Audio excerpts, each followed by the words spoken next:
on, guys? So it is Friday morning. I just got offloaded and I'm going to go ahead and make my video now because I've got to wait for a load. And two, it's supposed to be some nasty weather going down to Dallas. I'm up in Oklahoma. So first thing is 2020. I've been watching some videos and trying to get better at adding content. I know me sitting around talking is going to get old very quick. I always want to give information to you guys and help out any way I can, but I'm trying to add some stuff. I'm going to throw a little video at the end of this showing you this load I just delivered, kind of showing you some of the fun stuff that you can actually get. Fun. That was sarcastic if you didn't catch up on that. But so I want to start off with Monday. Monday I had that load of drywall that I picked up on Friday, delivered right there in Frisco, and I get there and there are two TMC trucks that have already offloaded and they're waiting on their next load. And I pulled up and a guy from Lone Star Transportation, I don't know who they are, pulls up behind me, and I go in and check in at 7 o'clock. And so that was my appointment. I actually had an appointment. So I got there, and so I'm unbunging and unstrapping and trying to get myself, ready to go in. And this is not a slight, this is actually a good point that I'm trying to make, but I ripped those tarps off, and these are lumber tarps. These are the 120-pound tarps, and I'm looking around and I'm trying to do it and just trying to do it by myself, and I'm kind of messing with the first one, and the TMC dudes didn't even offer to help. They didn't get out of their trucks. They just did whatever they did. And when I looked up, before I could even turn around, I didn't say anything. I didn't ask for help. The dude from Lone Star helped me fold my tarp. I looked down and he's already grabbed the tarp and he's moving over. I'm like, wow, this dude doesn't know me. He doesn't know anything about me. He doesn't even work for my company. My company guys aren't helping me, and this guy from Lone Star is hooking me up. And he helps me fold my tarps, and then so we're waiting, and so I run back and help him fold his tarps. Some other guy pulls up from another company to help him fold his tarps. I mean, I went from kind of not defeated, but kind of like, wow, these guys are my own company, really going to sit here and watch me do this by myself while they're just waiting on a load. And this dude who doesn't even know me, he's going to help. And so in trucking, you have the ability to be the difference. You have the ability to help people no matter who they work for. And the word that I'm going to use is empathy. And that's why I wasn't mad at the TMC guys, and that's why I was really cool with the Lone Star guy. That's why I wanted to help the other guy. As a matter of fact, when I parked my truck, when a load dude's folding his tarp in the middle, another guy was folding his tarp in the middle of the street, older guy, and I went over there and helped him. And in this business, we're all in it together. That's one of the things I loved about the Marine Corps was, it's a little more different because it's a little more severe, but it's just a melting pot. I didn't know the people that I served with. The people who worked under me, I didn't know them. I didn't recruit them. They were, here you go. The people that I worked for, they didn't recruit me. It was, here you go. And when you get somewhere, you don't know what's going on with that other person. That's the joy of empathy, is that guy could have just got a phone with his wife and she's about to leave him because he's on the road too much, or his kids could be struggling with the fact that he's not there. The simple fact is you have no idea what's going on in that person's life. And so as brethren truck drivers, because whether it's died or faded or isn't real or whatever, to me, that still exists. We hold a special license. We do a job that only certain people do. And we are away from our families. We do have stresses, and this will come to play later. You don't know what's going on with that other person. And that one little random act of kindness that you do helps him get to his load quicker, get offloaded quicker. Maybe he makes some extra money that he doesn't even know he needs because somebody's going to get sick. You don't know. So when you get out here, you can be the difference. You should be the difference. Or you can sit in your truck and play video games and watch my videos. Don't watch my videos. Help somebody else. I don't need the views. This isn't for money. So, quick side on that.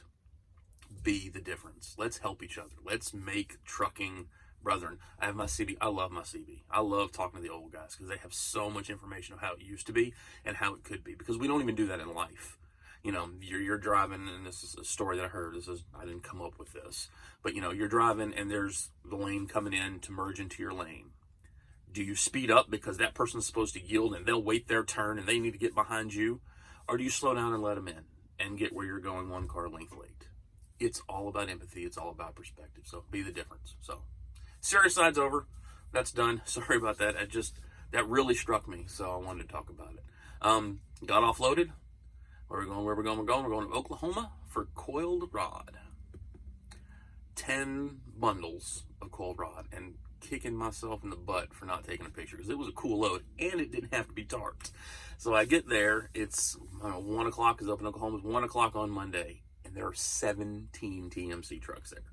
So apparently that's where everybody went to get their loads. But you know what? I haven't done this except one time with the trainer, one time in securement, and I'm by myself, and I rocked it out. I mean, it looked good. I got those X straps on there. I got everything strapped down, so I was very happy with how it looked. Boom, rocked it down. I couldn't make it there down in South Texas in one day, so I stopped, stayed at a rest area. I like the rest area, but man, I got at the rest area a little early, so at 7:30, there were 4 or 5 spots. I woke up the next morning, and there were trucks parked everywhere. They just park where they can park. And they didn't block anybody in, but I got to take their 10 hours, so if you can get to a rest area where the big one gets spots, I like that over the truck stop. It was an easy in, easy out for me, but I got there earlier. But I tell you, I was stressed out. I was like 17 trucks, man. And I remembered that training load where we could park at the customer. I remember I talked about that in one of my other videos, and I woke up, there were 20-something trucks waiting to offload this coiled rod because these places make fences, they make all kind of stuff with this different coiled rod. So I was stressed. So I was like, I got up and I rocked out and I got my pre-trip and I'm flying there, and the whole way there I'm going, man, I'm going to have to wait in line. This is going to ruin my whole day.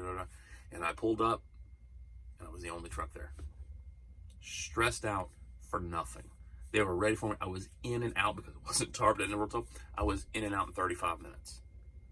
And I'm sitting here building all this lactic acid and just stressed out. And did I leave early enough and routing, and the whole time sweating, kind of like I get with parking sometimes, for nothing.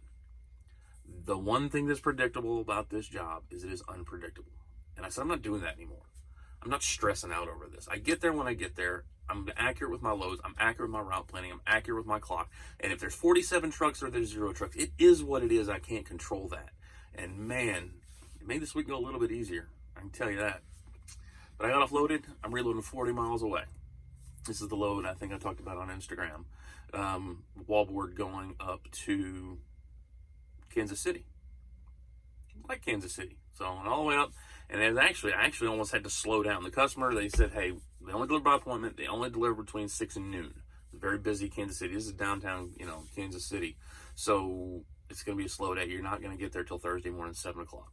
So, like I said, this is Tuesday. So I got up, drove, got the truck washed, went to park somewhere at, tried to get there like 6 o'clock. There's a Love's right there on 30, and it was packed at 6 o'clock. Like, well, let's scoot an hour up the road. There's a resort casino, and then there was another Love's, and I got there about 7, and there was all kinds of parking. These little off Highway 271, not on a major thoroughfare. And it filled up by about 8:30, but, it was still, I was able to get parking, no big deal.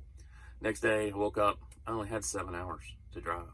So like I said, got the truck washed, rolled up, and I could have parked at the Constantine where I was delivering, but I said, I looked at it on Google Earth, I didn't see a good place to park. It looked like a very tight place, and so I said, you know what, no. I got to Love's at 3 o'clock. I made the truck video for you guys, the truck tour. You've now seen the inside of the truck. I made that for you. So, took a shower. I got everything. I said, vacuumed. I cleaned out the truck that day, not just for the video, because I had time, to clean out that truck. And so, rock and roll. That was what I was going to do. And so I got up the next morning. I rolled down there. It's Thursday morning. 35-mile-an-hour winds. The tarps ripped themselves off of that load. But guess what? JB Hunt pulled up. Dude sees me. I've got chains. I'm trying to do the corner. As soon as I pull one corner, it's lifting. It looks like a kite trying to fly with the tarp.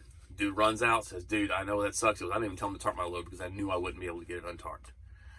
I've been messing with those tarps for at least 30 minutes and hadn't had one folded. And I'm trying, and he just, nobody at the company was going to help me. Truck driver gets out, hooks me up. I'd have helped him, but he was done. He was just strapped down. So I got down there, bounced 60 miles away, the big box store. You've seen the pictures of that load. The freight of all kinds. I'm going to put that in the end of this video. They just stack crap on top of there and throw a tarp and say good luck. But you know what? All good. Got it done. Done at noon. I could park at locations. I wasn't stressing parking. You can park at these stores and they got room. So I rock and rolled down here to the store. Saw the picture on Instagram. I'm rolling through this little podunk town in Oklahoma. I'm 40 miles. I've been driving all day and unloading and wind tarps, and I got pulled over because my truck's so new. It doesn't have a license plate. It's actually at my house because they mail the paperwork and stuff to your house for your truck. And remember that dump valve story? Yeah, when you dump the dump valve, your suspension goes up, and that causes the mud flaps to go down. And she was nice as could be. I think it was a money grab. But again, I respect law enforcement. She got a job to do. She says, you turned, I saw you didn't have a license plate, and I heard something dragging. So I pulled you over to check it out. And 5-minute check. She goes, I don't bother drivers. We're just checking your company truck because it's first of the year. So they make sure my registration was good. My IFTA was good. She asked about the mud flap. I told her about the dump valve. She said, thank you very much. Have a good day. Sent me on my way. It wasn't a big deal. It was scary. I was shaking. She was like, why are you shaking? I was like, it's the first time I've ever been pulled over. I don't like being pulled over in my personal vehicle, much less when I'm, my job's on the line.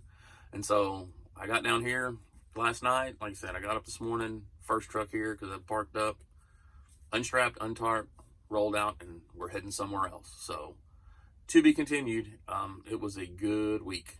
I only had 4 loads delivered, but the truck made about $3,500.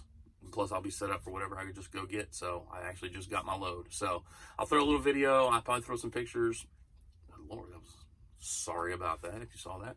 Won't do that again, I promise. So another week now, I'm going to make these videos better. I'm watching different videos on how to add videos. And like this, when I was doing the truck tour, if you'll notice when I started the truck tour, the Swift truck was backing up, and like 5 minutes in the video, you can see him out of my window still backing up. So I'm going to figure out how to put the pointy stuff, and I'm going to make these videos a little more entertaining, but it's a good week.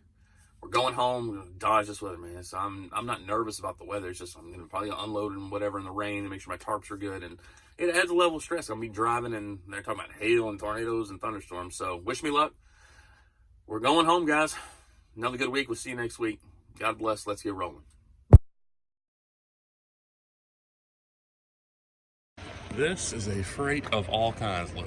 You got ladders, plastic, metal, wood. There's belly straps. I mean, different sizes, different lengths. I mean, fence posts, stuff sticking out back. Your tarps, which thank God this place has a lot of room so I can fold it. I mean, fence posts, these post box office, or your mailbox. I mean, plastic pipe. That's how they loaded it. So, good luck securing that. That is what you can expect sometimes. Is you give it a smorgasbord and say, get it done. But you know what? 326 miles. She's here. Get unloaded. It's Friday. We're going home.